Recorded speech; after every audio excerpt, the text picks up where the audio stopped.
Hello বন্ধুরা, তোমরা সবাই কেমন আছো? আশা করছি ভালোই আছো। আমি আবার তোমাদের জন্য নিয়ে চলে এসেছি কাঠগোলাপ।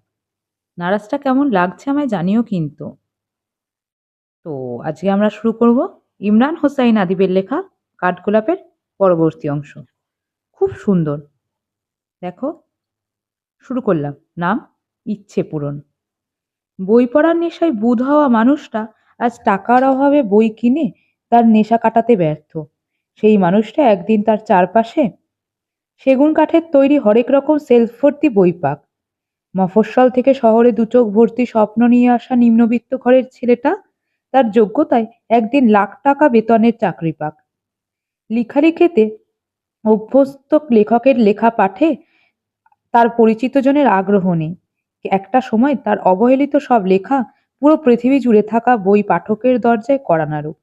সময়ের অভাবে প্রিয়জনকে সময় না দেওয়ার অভিযোগে অভিযুক্ত মানুষটা একটা সময় ব্যস্ততার বাইরে গিয়ে রোজ পরিবারকে সময় দেওয়ার সুযোগ পাক।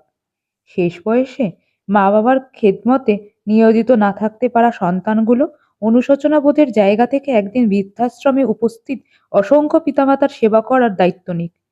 স্রষ্টার শুকরিয়া আদায় বিমুখ মনের মানুষটা একটা সময় গিয়ে সিজদায় নিজ পাপের প্রায়শ্চিত্ত স্বরূপ জায়নামাজে অজস্র অশ্রু ঝরাক। বদমেজাজ সংকীর্ণ স্বভাবের দরুন সম্পর্ক নষ্ট করা মানুষটার মাঝে পরিবর্তন আসুক। সম্পর্কের স্নিগ্ধমাখা সৌন্দর্য তার স্বভাবে ফুটে উঠুক ভীষণভাবে। বিশৃঙ্খলতায় ছয়লাভ সমাজের মানুষগুলো আবার সামাজিক হোক। বিবেকবোধের প্রবল টানে সমাজে শৃঙ্খলা জেগে ভারসাম্য ফিরুক। দারিদ্র্যের কষাঘাতে পিষ্ট একবেলা খেয়ে দুবেলা অভুক্ত মানুষের দুঃখে ব্যথিত হোক উঁচু দালানের মানুষগুলোর হৃদয়। তাদের আন্তরিকতায় হতদরিদ্র পরিবারগুলোর দ্বারে দ্বারে তিনবেলা খাবার পৌঁছুক নিয়মিত।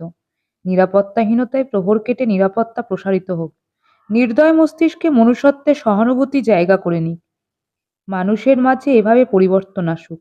গতানুগতিক ধারার বাহিরে গিয়ে মানুষ সুন্দর হোক, সামর্থ্য বাড়ুক। ছোট্ট জীবনে অপ্রাপ্তির সংখ্যা কমে প্রাপ্তির সংখ্যা বেড়ে যাক। পৃথিবীটা আমাদের প্রাপ্তিতে সুন্দর হয়ে উঠুক ফের। সুন্দর, তাই না? যথেষ্টই সুন্দর। আর একটা শোনাই যায়, কি বলো? পরের কাহিনী, মায়া নাকি মোহ। কিছু সম্পর্কের নাম থাকে না, বর্ণ থাকে না, থাকে না কোনো রূপভেদ, নাকে বাজার মতো কোনো গন্ধ নেই, শুধু একটা টান আছে, মায়ার টান। দূরত্ব যদি হয় আকাশ ছোঁয়া পথে, কিংবা যদি হয় পৃথিবীর দুমেরু বরাবর, তারপরেও এই টানে এতটুকু ছেদ পড়বে না কখনো। মানুষ এই মায়াকে যত্ন করে পুষে, কিছু মানুষ এই মায়াকে আগলে বাঁচে, কিছু মানুষ এই মায়ায় বিদ্ধ হয়ে ঝলসে যায়।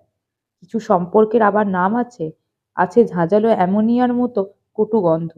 মানুষ এসব সম্পর্কের মায়া উপেক্ষা করে পা ফেলে। কিছু সম্পর্কে হিসেব নিকেশ থাকে, যার শেষটা হয় বাকি খাতায় তুলে রাখা দেনা পাওনার ন্যায়। কিছু সম্পর্ক কেনা বেচা হয় দরদামে, কিছু সম্পর্ক নিলামে ওঠে। অধিকারভুক্ত করে নেওয়ার যোগ্যতা তখন একান্তই প্রভাব বিস্তারে দাপট। সম্পর্কে হরেক রকম ধরন আছে, আছে হরেক রকম স্বাদ, সঙ্গে হরেক রকম বর্ণ। এক সম্পর্কে জীবন অতিষ্ঠ তো আর এক সম্পর্কে জীবন তুষ্ট। মানুষ যতটা আগ্রহে সম্পর্ক গড়ে, কিছু মানুষ ততটা তিক্ততায় সম্পর্ক ভাঙে। সম্পর্ক হোক বরং সদ্য ফুটে ওঠা কোনো বেলি ফুলের পাপড়ির ন্যায় শুভ্র। সম্পর্ক হোক নিঃশ্বাসে জাগা প্রতিটা উষ্ণ শব্দ দোল। সম্পর্ক হোক পুঁজিবাদী ধাঁচে গড়া সমাজে বিপ্লবী স্ফুটন। সম্পর্কে মায়া বাড়ুক, মায়ায় থাকুক বিশ্বাস, আর বিশ্বাসে থাকুক থেকে যাওয়ার প্রতিশ্রুতি। অদ্ভুত সুন্দর, তাই না? কত কিছু বুঝিয়ে যায় যেন। তো তোমাদের কেমন লাগছে জানিও। ভালো লাগলে অবশ্যই লাইক কমেন্ট শেয়ার করে দিও, আর সাবস্ক্রাইব করতে ভুলো না। ততক্ষণ জন্য টাটা।